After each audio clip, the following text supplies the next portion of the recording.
I think I'm learning more than my clients are at the moment, but it's a very, very exciting thing, and I'm thrilled to be involved with the event today.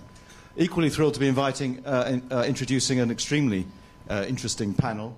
To my far right is Charmaine Lovegrove, who's a film and TV scout, working from London primarily for Fremantle television media, which is the home to such little-known brands as American Idol and The X Factor and The Apprentice. Next to her is Scott Beatty, who's the co-founder and chief content officer of Trajectory, which is a global distribution network, among other things. And next to him is Katie Donelan, who is the founder of BookBub. Who runs BookBub, I'm so sorry, which is an incredibly effective book marketing channel that we'll hear more about in due course. So welcome to the panel. I'd like to start, actually, with something that Sharmaine said just before we stepped onto the stage about the London Book Fair. Yeah. Would you say to the audience now what you said to us beforehand? So obviously we were all really exhausted from London Book Fair, but really happy to be here, which wasn't what I was saying. But during the fair in the bookseller and the publishing news, the daily news, I was quite astounded. On the front page was about the fact that the fair was at Olympia as opposed to Earl's Court. And I was wondering if there just wasn't any news in publishing, and it really got me thinking about change and publishers not liking change, and that to me this really epitomised a really big issue within the industry of not even wanting to change the venue that the book fair's held at, let alone thinking about different publishing models. So we sort of started off talking about that. So, has that been your experience too, Scott? Well, change is sitting here in the audience, and so it's coming whether they are paying attention to it or not. That is my experience. There's people just, well, I come from a technology industry where change iterates on a daily, hourly, weekly basis, and it's been interesting working in the publishing industry for the last several years because it just moves at a different pace, and I think that self-publishing is really pushing that, and I'm really glad to be participating and helping with that. Could you tell us a bit more quickly about Trajectory? Sure, yeah. We've built probably the largest global network of connecting authors, small publishers, large publishers, to every single point of relevant digital distribution on the planet. We trade with over 300 different booksellers, digital booksellers around the world, in multiple channels, in app, in library, in school, in retail, and also in new business models. And that represents about 230,000 points of digital distribution. So an author, or we can take a book, and then just by working with one person at our company, we can put that in everywhere in the world, probably within 3 days. So, and that's one part of our business. And another is we've written a really interesting natural language processing and semantic analysis engine that reads and analyzes the contents of a book, because generally an ebook is a website that doesn't do anything. And so we're analyzing that and then creating, I think, enriched metadata to help drive audience development so that those books can be found in all these electronic trading channels. And then also now starting to figure out how to port that into print sales as well through the different global book-selling ecosystem. Well, thank you.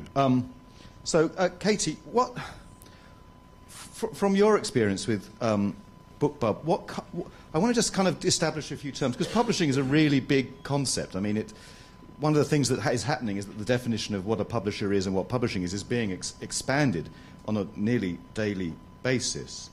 I mean, for the purpose of this conversation, what kind of publishing do you think we're talking about? Are we talking about business, academic, and professional, or what do you think we're talking about? Well, I'll give you the answer from BookBub's perspective, and also just let everybody know exactly what we do in case anybody doesn't know. But we are a service that alerts readers to discounts on ebooks specifically. So publishing for us is very focused on digital ebooks, and it's mostly trade. We don't really do any academic yet. So for BookBub specifically, we have 30-plus categories, but they're trade categories, and we're only dealing in ebooks. So as a reader, you sign up for BookBub, you tell us the kinds of books you like to read and where you like to buy them, and we then send you a daily email that alerts you to price promotions that are happening on the books in categories that you're interested in. We have an in-house editorial team that curates all those deals, so they're choosing books that are sort of high-quality titles that they think will really appeal to our readers. So we do have sort of a hands-on editorial team doing that side of things. And we work with authors and publishers who tell us about the price promotions that they're featuring, and that's where we're getting the content.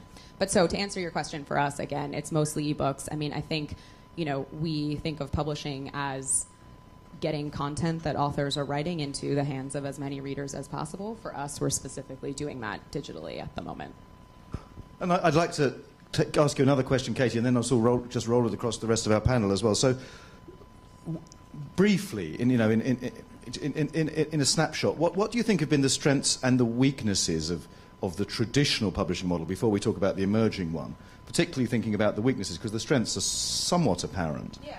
I think how we started this conversation is one of them. I used to work at Random House, and actually when I joined BookBub with the two founders, so I was the first employee, so close to a founder, but not really. Okay, thanks. I left Random House actually in part because I felt like there was a little bit of hesitancy towards the change that was happening in the industry, which I personally was really excited about, and I thought that BookBub was an opportunity to kind of get, on the more innovative side of the industry that really was embracing independent publishing and also traditional publishing. I mean, we sort of think about the market generally and try to reflect the diversity that's in the market. I think some of the disadvantages with publishing for an author, or traditional publishing for an author, are that you don't have as much control, and I think that's probably apparent to many of you in the room. One of the things that is most apparent to me is we're specifically focused on pricing. And early on in the days of BookBub, our almost entire client base was independent authors because they were so much more willing to experiment with pricing and had control over the pricing and were willing to kind of try new strategies for marketing. So I think that's definitely one of the biggest advantages. So in a nutshell, what is the question to which BookBub is the answer? What is the problem? What is the need that you meet? How to find new readers is basically our main mission, is to help with discoverability. So I'd like to ask the same question to Scott then. I mean, something of the weaknesses of the old traditional publishing model, but also what is the need that you guys meet in a nutshell, do you think? Well, I personally view myself as a create tech, and I come from a family of artists, and I was a former card-carrying member of the Mystery Writers Association, and just a bad screenwriter and a bad film student and a really not that great an author. So I said, all right, well then let's help people that are incredibly skilled artists at this, and then help develop an audience for it on a global basis and try to simplify it. So that's really what we want to do at Trajectory, is to try to assist authors, publishers, small publishers, large publishers.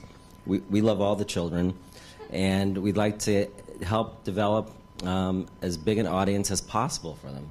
And that's sort of what I think about every day. And Sharmaine, you've had a slightly different vantage point, haven't you, on all of this? But yeah, I mean, as someone who is sort of got lots of entry points into the publishing industry, but is not completely of it, what weaknesses do you think have been exposed in the traditional model over the last few years? So, I mean, since I was 16, then I've been very much part of the industry of storytelling.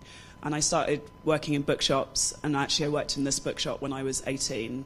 And then I became a literary publicist, and then I moved to Berlin and opened my own bookshop, and then I moved to London to work for Fremantle. So for me, what my role has always been is about making sure that the best stories really get to the top. Whilst I was in Berlin, I worked for ePubli, so I've worked in self-publishing, so I really understand the self-publishing arena as well. And I think where traditional publishing isn't really so open is... Let me start with where traditional publishing does something really right, and where editors are incredibly passionate and really, really good at their job. And editors have a really great understanding of how to get those stories to the best position that they can be. And I would always suggest to someone who's self-publishing to have a good editor. Where I think that there's a big failing with traditional publishing is that the model is too broad, and there's too many people in the middle. I think that there's too many marketers, and I think that there's too much of PR, and there's just too much of like 80% of the time spent on 20% of the authors. And to me, that's the failing of the traditional publishing model.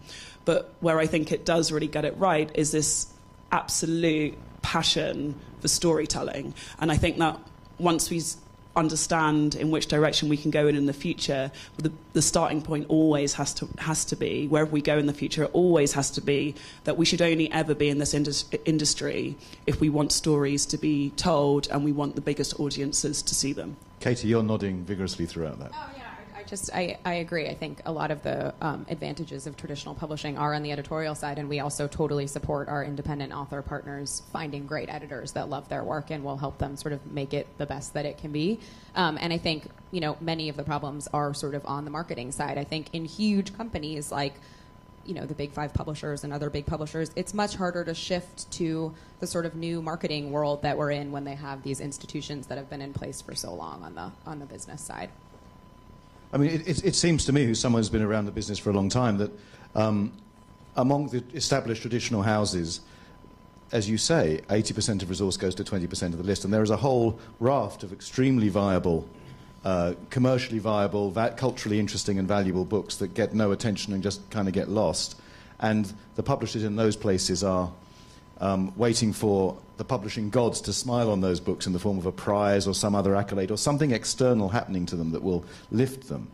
And it seems to me that one of the most extraordinary and interesting things happening in the independent authorship space, in the micro-publishing space, as I'm coming increasingly to think of it, is that the author impresario can follow the life of the book. They're not trapped by the conveyor belt of traditional publishing.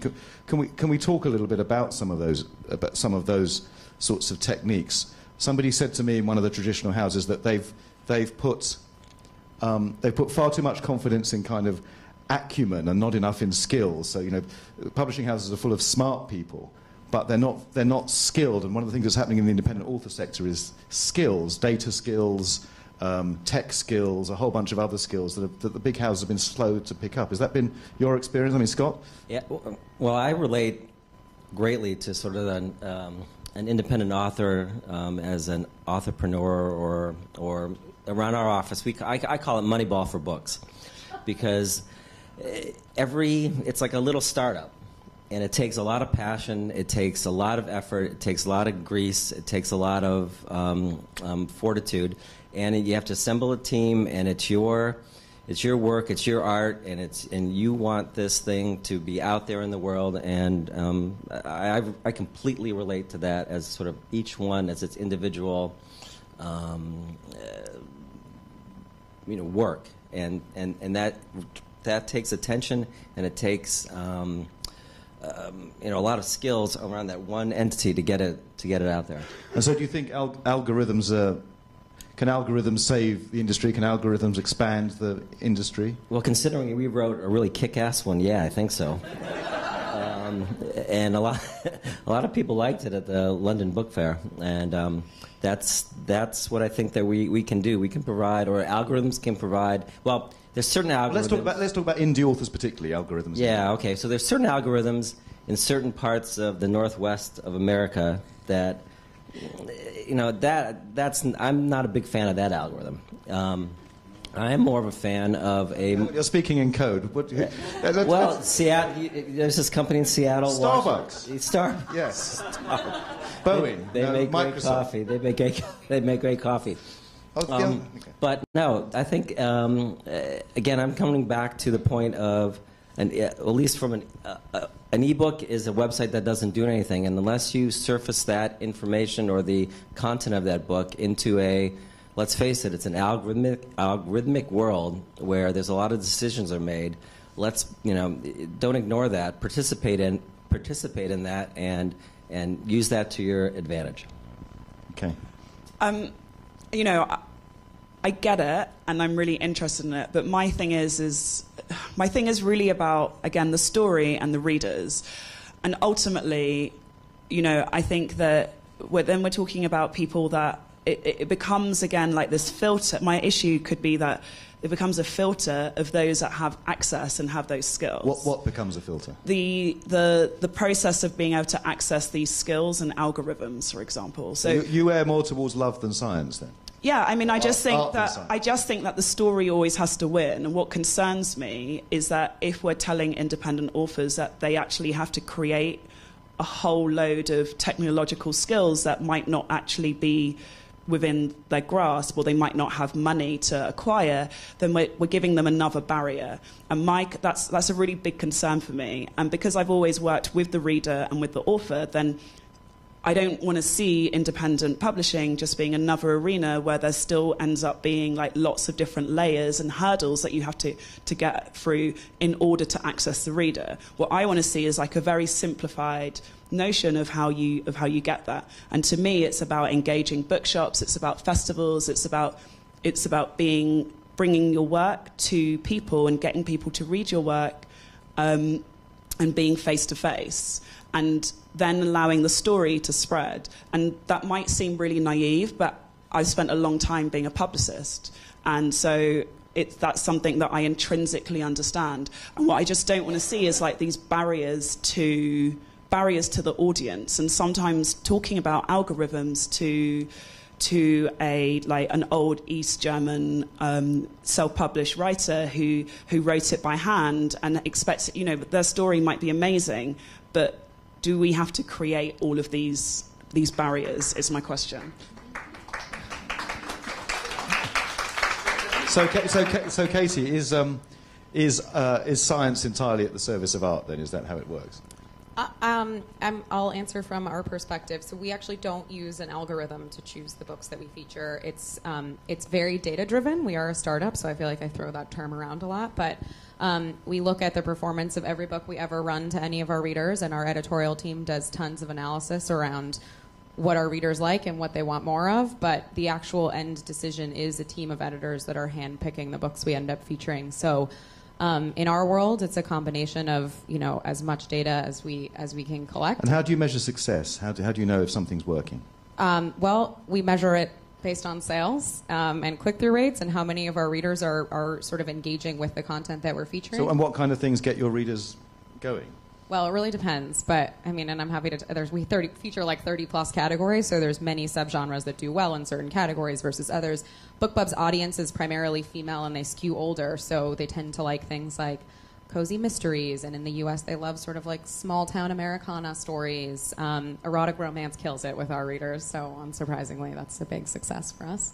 But yeah, it really depends on the category, and we just do tons of analysis around sort of the tropes that are working within each genre.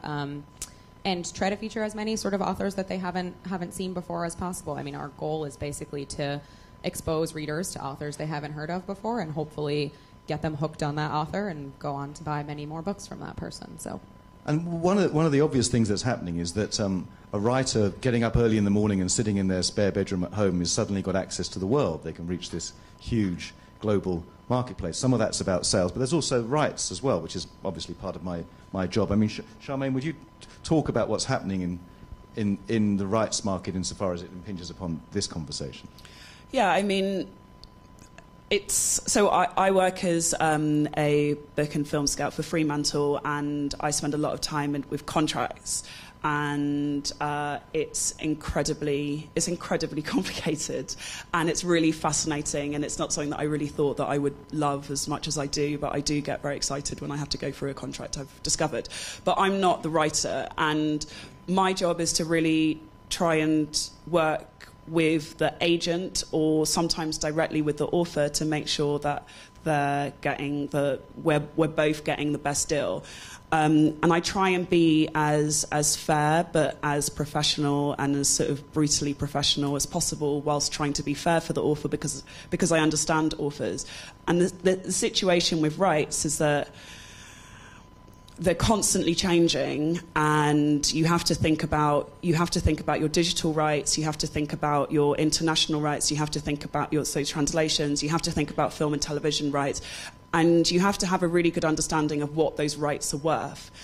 And it's an ever-changing market, and so you actually, if you're doing it yourself, then you really, which I wouldn't advise necessarily, but I think you should always as an author have an understanding of the business that you're getting into. And I say that to authors, my friends who are published authors through traditional publishing. I'm always like, this is now your business, and you need to come at it in exactly the same way that you would do if you were opening a coffee shop. You need to know the ins and outs of like how a contract works to make sure that you are securing. You are making sure that you're either retaining or securing or giving away the other rights. Would it be fair to say that the subsidiary rights that you've referred to, say film and TV, for example, that those rights really have value more or less only when the primary rights have been successful?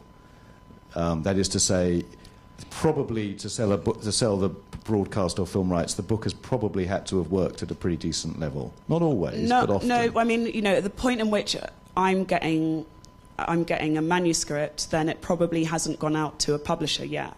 So, for example, there's a book that I'm really interested in at the moment, and it's only just got a publishing deal yesterday, but I already knew about it, and we're already, so the process can work. It doesn't necessarily. And what kind of book is it? It's a literary fiction thriller, and I would say, for example, if you have a crime series, then I want to know about it kind of instantly. If especially with crime, because that goes really, really quickly within the market.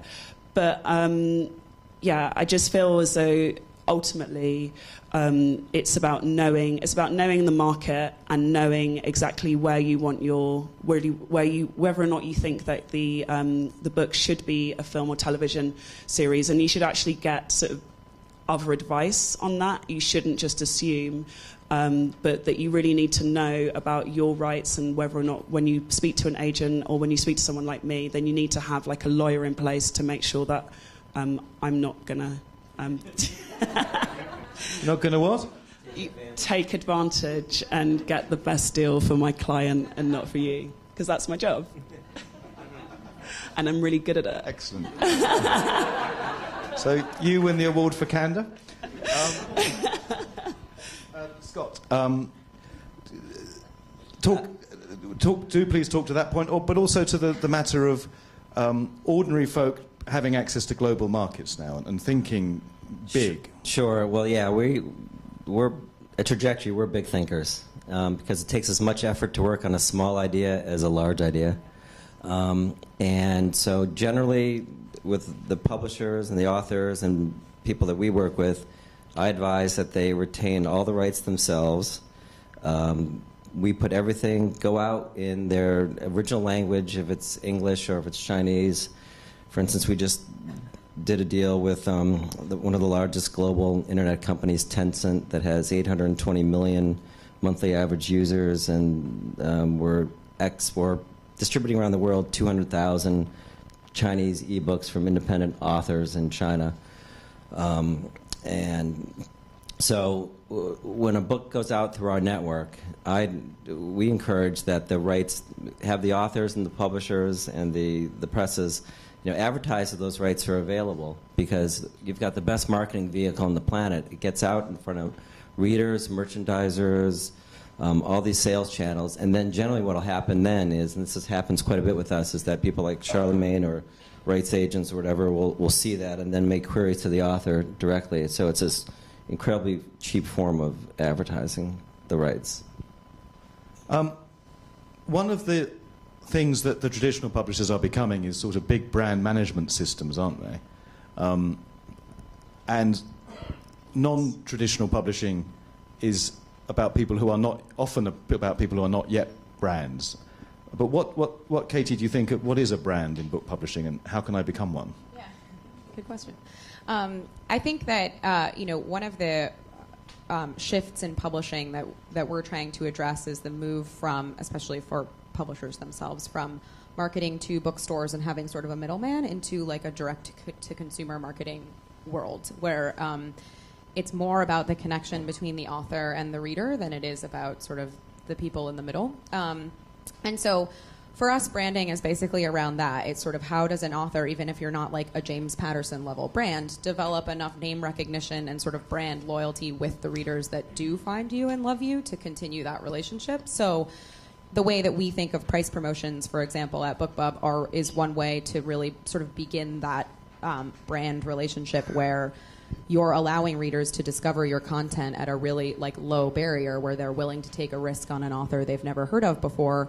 And, you know, what we've seen is that when those readers love that book, they go on to buy all of the rest of that author's backlist at full price. And that's how we think of branding at BookBub, which is they find you, they love you, and then your name is with them as one of their favorite authors, and they can go on and buy the rest of the series. Somebody once said that the brand is the definition of an experience, and that's sort of what that is. Yeah. So how important are brands in your world, Charmaine? Yeah, like hugely important.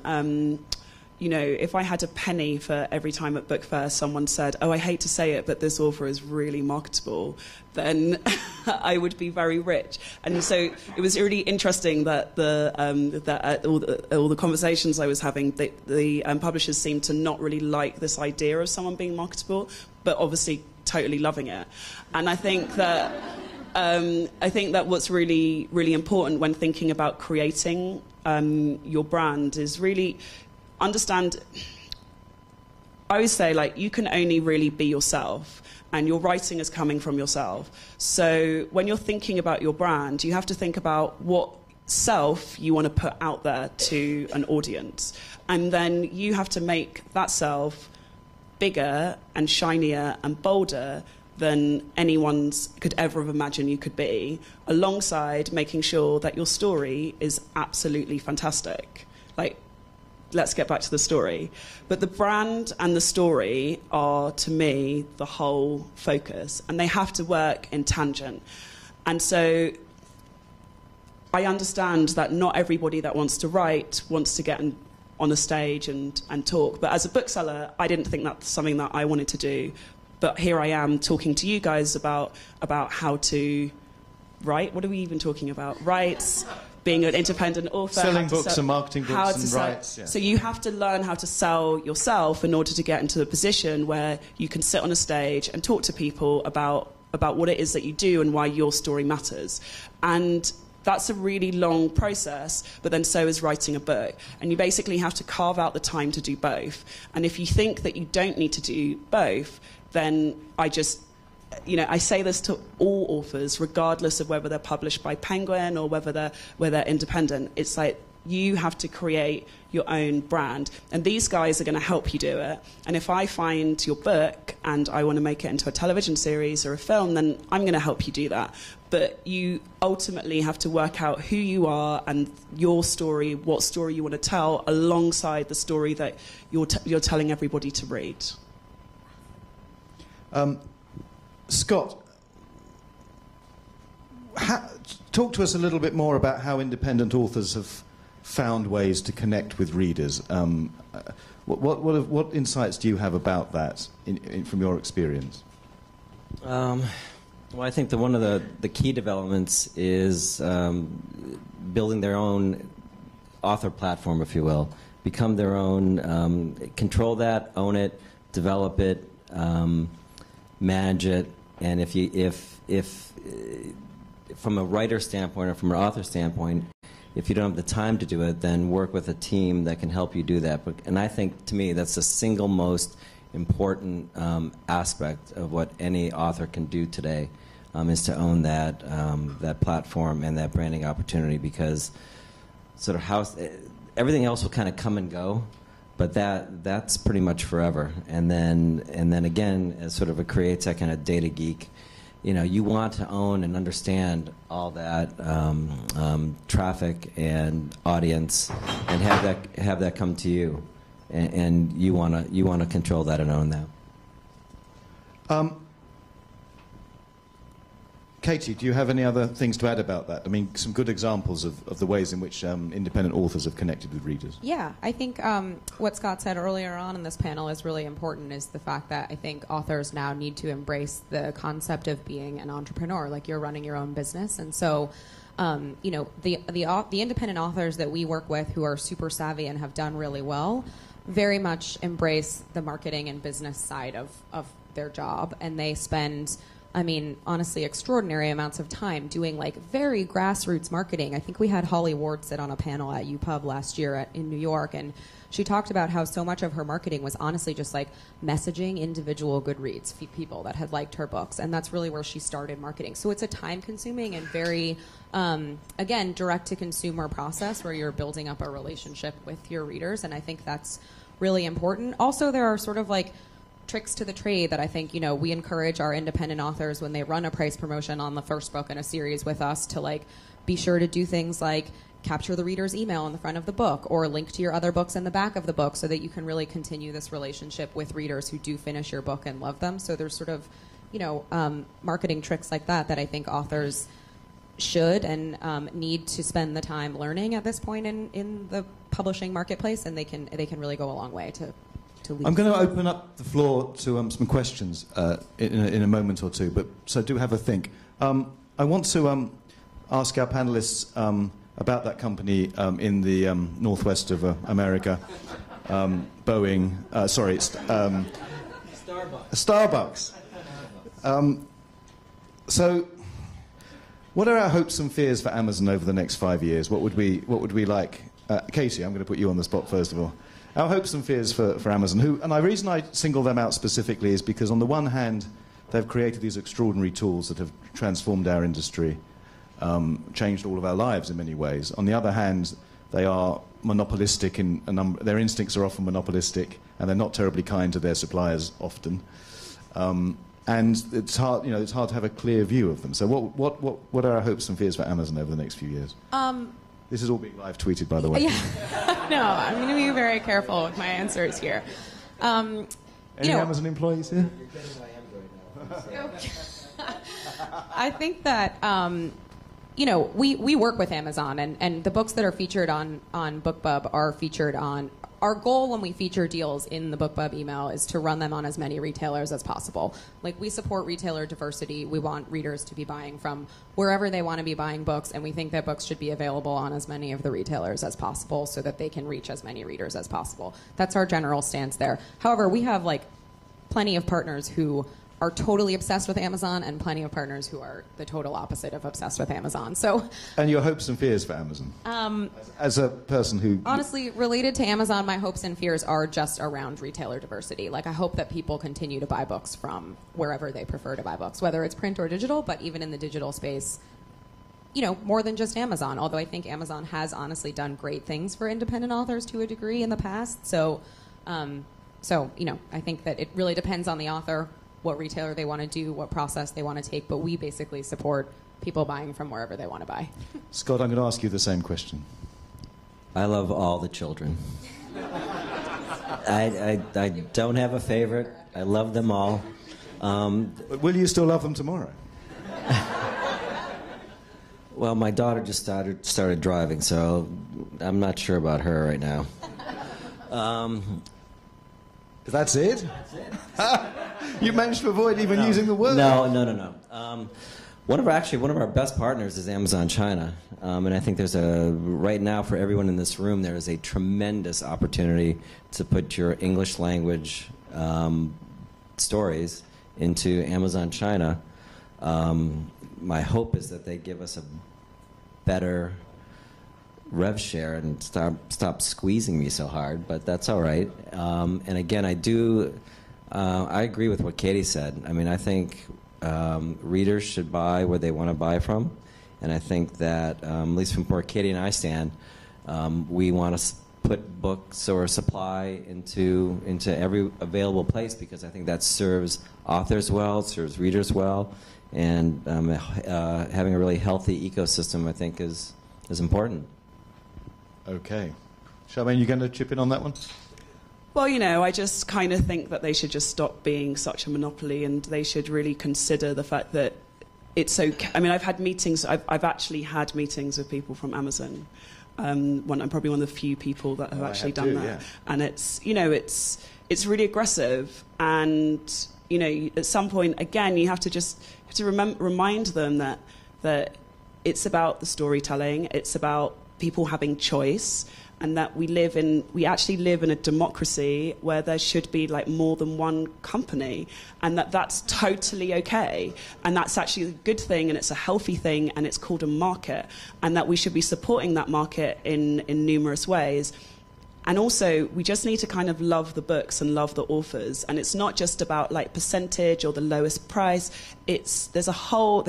There's numerous ecosystems that are existing within publishing, and they're all totally valid. But what isn't valid, in my view, and I feel very, very strongly, is that there should never, ever be any kind of monopoly, and that publishers and independent authors shouldn't be afraid, and that we can't just be afraid of not using a particular platform or using another platform because Amazon has just like such a market force. And I think that they actually need to take a step back and to stop. I would like to see them over the next 5 years taking a step back and really thinking what really is best for the author and really what's best for the reader.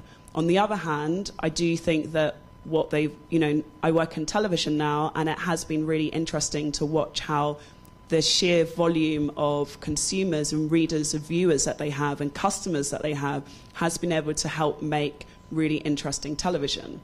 It has been able to help with translations of books that wouldn't otherwise be translated. Those are things that I think are really positive, and I want to see kind of more of those.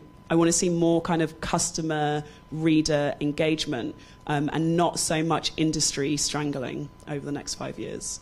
That's a very wide-ranging answer. Thank you. So some questions. Lady over there has her hand up. Yes. Could you just... Yes, that's you. Stand up? Yes, stand up, please. So my question is, maybe I've synthesized this incorrectly. I was just wondering, are there really only two kinds of... We need a mic so we can hear it on the live stream. Oh, yes. Sorry. Sorry, I just wanted you to correct me if I've synthesized the ideas incorrectly.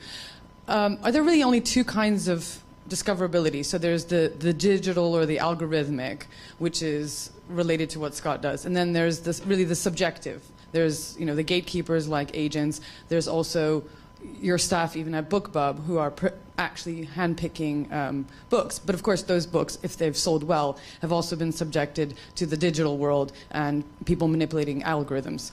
So I just wondered if that's actually really the choice. And then I would like, Scott, if you could explain exactly what your company does without releasing any trade secrets. So the first part of that question was about... So discoverability, that is to say, is there a halfway between algorithms and acumen? Yes. And the other one is what on earth do you do for a living? No, it is. It's not a. It's never an either or. It's in my world. It's always an and. And so, at least from what we do, we supply, I think,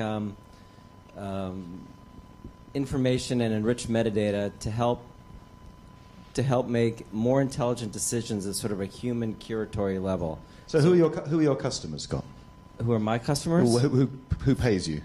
Well, right now any entity within the publishing ecosystem is a potential customer for Trajectory or a partner. Again, it comes back to the kids, Toby. You're the most paternalistic person I've met for a long time. I must say. We all want to work together, Excellent. Thank you, Papa Smurf. Right. Did that answer your question? Scott, how much does your service cost? About $5 a book to publish, 5 to 10 to bring into our system. Excellent. There's a lady there, and there's a gentleman at the back. So let's start with the gentleman at the back, as always nearer with the microphone. So let's start up the back there, please. And then we'll come to the lady over here next. So we've got about 5 or 6 minutes left. So, sir, yes. Good morning, all. There's so much to digest from what we've just been hearing within the last 15 minutes around technology and the sciences for putting a book out there. And I'm just concerned about the mindset that we have. as a writer and author, there are other skills that need to be engaged with, and people that we need external. We need an editor, we need an agent, we need a designer. Some people are designers well, but we need a designer to make sure we have that right cover to get it out there. So they're each of those sort of separate skills. When we start talking about the technology out there, and being technologists or techies, I get a bit worried that we're posing that on everybody else. Technology is a tool, and we must treat it as a tool, as an enabler to facilitate something out there. Do you have a question, sir? And the question is, how do we make sure that we're selling it, or making sure people's mindset are right so they know where to go for those tools? So how can people be provided with a map to find the things that they need? Correct. Okay, so we'll hold that thought for a second. Let's ask this lady here. Thank you. My question is in sort of two... Oh. I just try as tension-seeking, breaking my glass while I'm asking the question.